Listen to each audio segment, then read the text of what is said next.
ನಮಸ್ಕಾರ ವೀಕ್ಷಕರೇ, ಬ್ರಹ್ಮಶ್ರೀ ದೈವರಾತ ಗೋಶಾಲೆಗೆ ಸ್ವಾಗತ ಸುಸ್ವಾಗತ. ನಾನು ಡಾಕ್ಟರ್ ಸೌಮ್ಯಶ್ರೀ ಶರ್ಮಾ, ಸಸ್ಯ ಸಂಜೀವಿನಿ ಪಂಚಗರ್ಭ ಆಸ್ಪತ್ರೆ, ಅಶೋಕವನ, ಗೋಕರ್ಣ. ಇವತ್ತು ನಾವಿಲ್ಲಿ ನಮ್ಮ ಬ್ರಹ್ಮಶ್ರೀ ದೈವರಾತ ಗೋಶಾಲೆಯ ಮಕ್ಕಳ ವಿಭಾಗದಲ್ಲಿ ಇರುವಂಥದ್ದು. ನೀವಿಲ್ಲಿ ನೋಡ್ಬೋದು ಮಕ್ಕಳೆಲ್ಲ ಹೇಗೆ ಆರಾಮಾಗಿ ಬಿಸಿಲು ಕಾಸ್ತಾ ಕೂತಿದ್ದಾರೆ. ಪ್ರತಿನಿತ್ಯ ಇಲ್ಲಿ ಮಕ್ಕಳು ಬೆಳಿಗ್ಗೆ ಬಂದು ಆಟ ಆಡ್ಕೊಂಡು ಬಿಸಿಲನ್ನ ಕಾಸ್ತಾ ಓಡಾಡ್ಕೊಂಡು ಆರಾಮದಲ್ಲಿ ಕೆಲಸ ಮಾಡುವಂಥದ್ದು. ಸೊ ನಮ್ಮ ಗೋಶಾಲೆಯಲ್ಲಿ ಇವಾಗ 100ಕ್ಕೂ ಜಾಸ್ತಿ ಹಸುಗಳು ಇರುವಂಥದ್ದು. ಎಲ್ಲರೂ ಕೂಡ ಆರೋಗ್ಯದಿಂದ ಖುಷಿಯಿಂದ ಇದ್ದಾರೆ. ಎಂತದೇ ತಡ್ತಿದ್ದು ಹಾಗೆ. ಸೊ ನಾಳೆ ಬರುವಂತಹ ಸಂಕಷ್ಟಹರ ಚತುರ್ಥಿಯ ದಿನದಂದು ವಿಶೇಷವಾದಂತಹ ದೈವ ವ್ಯಾಪಾಶ್ರಯ ಚಿಕಿತ್ಸೆ ಹಾಗೂ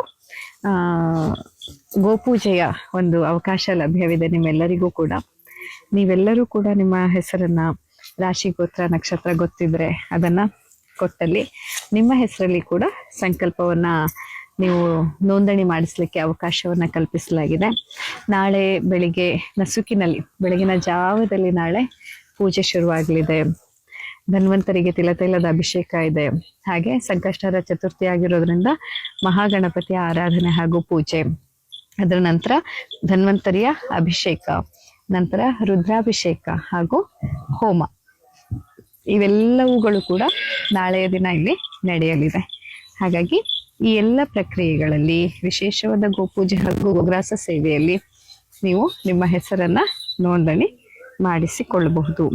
ಸೊ ನೋಂದಣಿಯನ್ನ ಮಾಡಲಿಕ್ಕೆ ನಮ್ಮ ವಾಟ್ಸಪ್ ಸಂಖ್ಯೆ ಆದಂತಹ 8762845044 ಸಂಖ್ಯೆಗೆ ನೀವು ನಿಮ್ಮ ಹೆಸರು, ರಾಶಿ, ಗೋತ್ರ, ನಕ್ಷತ್ರವನ್ನ ಕಳಿಸ್ಬೋದು. ಹಾಗೆ ಯಾರಾದ್ರೂ ನಮ್ಮ ಗೋಶಾಲೆಗೆ ಈ ಗೋವುಗಳ ಒಂದು ಆಹಾರಕ್ಕಾಗಿ, ಗೋವುಗಳಿಗಾಗಿ ನೀವು ದೇಣಿಗೆಯನ್ನ ಕೊಡ್ಲಿಕ್ಕೆ ಇಚ್ಛಿಸಿದಲ್ಲಿ ನೀವು ಸ್ವ ಇಚ್ಛೆಯಿಂದ ನಮ್ಮ ಗೋಶಾಲೆಗೆ ಯಥಾನುಶಕ್ತಿ ಸಹಾಯವನ್ನ ಮಾಡ್ಬೋದು. ಹಾಗೆ ನಮ್ಮ ಗೋಶಾಲೆಯು 12A ಮತ್ತು ATG ಅಂಡರ್ ರಿಜಿಸ್ಟರ್ ಆಗಿದೆ. ಹಾಗೆ CSR ನಂಬರ್ ಕೂಡ ಇರೋದ್ರಿಂದ ಕಾರ್ಪೊರೇಟ್ ಫಂಡ್ಸ್ ಗಳನ್ನ ಕೂಡ ತೆಗೆದುಕೊಳ್ಳಿಕ್ಕೆ ನಮ್ಮ ಗೋಶಾಲೆ ಈಗ ಅರ್ಹವಾಗಿದೆ. ಸೊ ನಾವ್ ಇದನ್ನೆಲ್ಲ ಯಾಕೆ ಮಾಡ್ತಾ ಇರೋದಂತಂದ್ರೆ, ಮುಂದೆ ನಾವು ಆಸ್ಪತ್ರೆಯಿಂದ ಈಗ ಇದನ್ನ ನಾವು ಆಸ್ಪತ್ರೆಯ ಆದಾಯದಿಂದನೇ ಇಡೀ ನಮ್ಮ ಗೋಶಾಲೆಯನ್ನ ನಡೆಸ್ಕೊಂಡು ಹೋಗ್ತಾ ಇರುವಂತದ್ದು.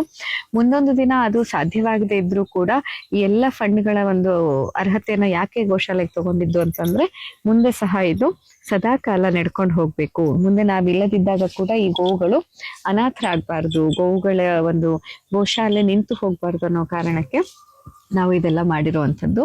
ಹಾಗಾಗಿ ನೀವು ಕೂಡ ಯಾರ್ಯಾರು ಈ ಗೋಶಾಲೆಗೆ ಸಹಾಯವನ್ನ ಮಾಡ್ಲಿಕ್ಕೆ ಬಯಸ್ತೀರಾ, ಯಥಾನುಶಕ್ತಿ ಸಹಾಯವನ್ನ ನಮ್ಮ ಗೋಶಾಲೆಗಾಗಿ ಮಾಡ್ಬೋದು. ಮತ್ತೆ ಗೋವುಗಳ ಜೊತೆಯಲ್ಲಿ ಈ ರೀತಿ ಸಮಯವನ್ನ ಕಳೆಯೋದ್ರಿಂದ ಇದೆಯಲ್ಲ, ನಮ್ಮ ದೈಹಿಕ, ಮಾನಸಿಕ ಆರೋಗ್ಯ ಮತ್ತೆ ನಮ್ಮ ಈ ಒಂದು ಪಂಚಕೋಶಗಳಿಗೆ ರೀಚಾರ್ಜ್ ಅನ್ನ ಮಾಡ್ಕೊಳ್ಳೋದ್ರಲ್ಲಿ ಇದು ತುಂಬಾ ಸಹಾಯ ಮಾಡುತ್ತೆ. ಯಾಕೆ ಗೊತ್ತಾ, ನಮ್ಮ ಅನ್ನಮಯ ಕೋಶ ಅಂದ್ರೆ ಈ ದೇಹಕ್ಕೆ ಬಂದಂತಹ ಎಷ್ಟೋ ರೋಗಗಳು ಕೇವಲ ಈ ಒಂದು ಕೌ ಕಡ್ಲಿಂಗ್ ಥೆರಪಿಯಿಂದ, ಹಸುಗಳ ಜೊತೆ ಇರೋದ್ರಿಂದ, ಇವುಗಳ ಆರಾ ತುಂಬಾ ವಿಶಾಲವಾಗಿರುತ್ತೆ. ಇವುಗಳ ಜೊತೆಯಲ್ಲಿ ನಾವಿರೋದ್ರಿಂದ ನಮ್ಮ ಎಷ್ಟೋ ಅನ್ನಮಯ ಕೋಶಕ್ಕೆ ಬಂದ ಎಷ್ಟೋ ರೋಗಗಳು ನಿವಾರಣೆ ಆಗುತ್ತೆ ಅನ್ನೋದು ಈಗಾಗಲೇ ರಿಸರ್ಚ್ ಆಗ್ತಾ ಇದೆ. ಅಷ್ಟೇ ಅಲ್ಲದೆ ನಮ್ಮ ಪ್ರಾಣಮಯ ಕೋಶ ಅಂದ್ರೆ ನಮ್ಮ ಪ್ರಾಣ ಚೈತನ್ಯ ಶಕ್ತಿಯನ್ನ ಹೆಚ್ಚಿಸುವಲ್ಲಿ ಇದು ಸಹಕಾರಿ.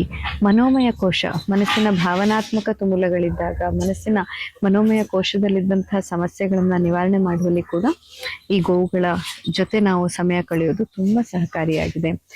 ಜ್ಞಾನಮಯ ಕೋಶ ಹಾಗೂ ನಮ್ಮ ಆನಂದಮಯ ಕೋಶಕ್ಕೆ ಕೂಡ ಇದು ಪುಷ್ಟಿಯನ್ನ ಕೊಡುತ್ತೆ. ಹೀಗೆ ಪ್ರತಿನಿತ್ಯ ಹಸುಗಳ ಜೊತೆ ಇರೋದು, ಅವುಗಳ ಜೊತೆ ಸಮಯವನ್ನ ಕಳೆಯುವಂಥದ್ದು, ಅವುಗಳ ಮೈ ದವಡುವಂಥದ್ದು, ಇದೆಲ್ಲವೂ ಕೂಡ ಚಿಕಿತ್ಸೆಯ ಒಂದು ಅಂಗವಾಗಿರುತ್ತೆ. ಸೊ ನೀವು ಕೂಡ ನಮ್ಮಲ್ಲಿ ಒಂದು ಪಂಚಕರ್ಮ ಚಿಕಿತ್ಸೆಗಾಗಿ ಬಂದಾಗ ಇಲ್ಲಿ ಎಲ್ಲ ವಿಶಿಷ್ಟ ಅನುಭವವನ್ನು ಪಡ್ಕೊಳ್ಳೋ ಅವಕಾಶ ನಿಮ್ಮದಾಗಿರುತ್ತೆ. ಇದು ಸ್ವರ್ಣ ಕಪಲ, ಇವೆಲ್ಲ ನಮ್ಮ ದೇಸಿ ಹಸುಗಳು. ಇಲ್ಲಿ ನೀವು ನೋಡ್ತಾ ಇರುವಂಥವೆಲ್ಲವೂ ಕೂಡ ದೇಸಿ ಹಸುಗಳು. ಸ್ವರ್ಣ ಕಪಿಲ ಅಂತ, ತಾಮ್ರ ಕಪಿಲ, ಸ್ವರ್ಣ ಕಪಿಲ ಅಂತ ಹೇಳ್ತಾರೆ. ಎಷ್ಟು ಸುಂದರವಾದಂತಹ ಬಣ್ಣ ನೋಡಿ ಅಲ್ದಕಂದ. ಇವುಗಳಿಗೆ ತುಂಬಾ ಹೆಚ್ಚಿನ ಪ್ರಾಶಸ್ತ್ಯವನ್ನ ನೀಡಲಾಗಿದೆ.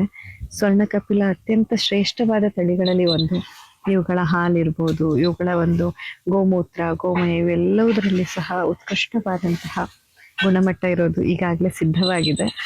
ಇಲ್ಲಿ ಇವುಗಳ ಭುಜ ಏನಿರುತ್ತಲ್ವ, ದೇಸಿ ಹಸುಗಳಲ್ಲಿ ಈ ಒಂದು ಭುಜ ನಿಮ್ಗೆ ನೋಡ್ಲಿಕ್ಕೆ ಸಿಗತ್ತೆ. ಇದನ್ನ ಸೂರ್ಯ ನಾಡಿ ಅಂತ ಹೇಳ್ತಾರೆ. ಇದರಿಂದಾನೇ ಅವು ಆ ಎಲ್ಲ ಎನರ್ಜಿಯನ್ನ, ಸೂರ್ಯನ ಬಿಸಿಲಿನಿಂದ ಆ ಎನರ್ಜಿಯನ್ನ ಅವು ತೆಗೆದುಕೊಂಡು ಅವುಗಳ ದೇಹದಲ್ಲಿ ಆ ದೈವಿ ಗುಣ ಅಥವಾ ಒಂದು ಎನರ್ಜಿ ಬರೋದೇ ಈ ಸೂರ್ಯನ ಅಡಿಯಿಂದ ರೀಚಾರ್ಜ್ ಆದಾಗ ನೋಡ್ಬೋದು. ಎಲ್ಲ ದೇಸಿ ಹಸುಗಳಲ್ಲಿ ಈ ಒಂದು ಭುಜ ನಿಮ್ಗೆ ನೋಡ್ಲಿಕ್ಕೆ ಸಿಗತ್ತೆ ಇಲ್ಲಿ. ಇವುಗಳ ಪ್ರೀತಿಯ ಮುಂದೆ ನಿಮ್ಮೊಳಗಿರುವಂಥ ಯಾವುದೇ ಆತಂಕ, ಗೊಂದಲ, ಭಯ ಅಥವಾ ಮನದಲ್ಲಿರುವಂತಹ ದ್ವೇಷ, ಭಿನ್ನಾಭಿಪ್ರಾಯ ಇದೆಲ್ಲ ಮಾಯ ಆಗ್ಬಿಡತ್ತೆ. ಯಾವುದೇ ರೀತಿಯ ಆಂಗ್ಸೈಟಿ, ಪ್ಯಾನಿಕ್ ಅಟ್ಯಾಕ್ ಅಥವಾ ಭಯ ಅಂತ ತೊಂದರೆನ ಅನುಭವಿಸ್ತಾ ಇರೋರು ಒಮ್ಮೆ ಈ ಕೌ ಕಡ್ಲಿಂಗ್ ಥೆರಪಿಯನ್ನ ಟ್ರೈ ಮಾಡಿ ನೋಡ್ಬೇಕು. ಇದರಿಂದ ತುಂಬಾನೇ ಮನಸ್ಸಿಗೆ ಒಂದು ಶಾಂತಿ ಲಭ್ಯವಾಗುತ್ತೆ.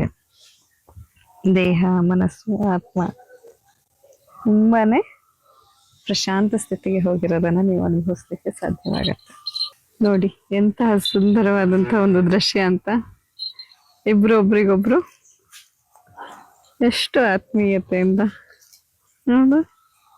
ನಂಗೂ ಮತ್ತೆ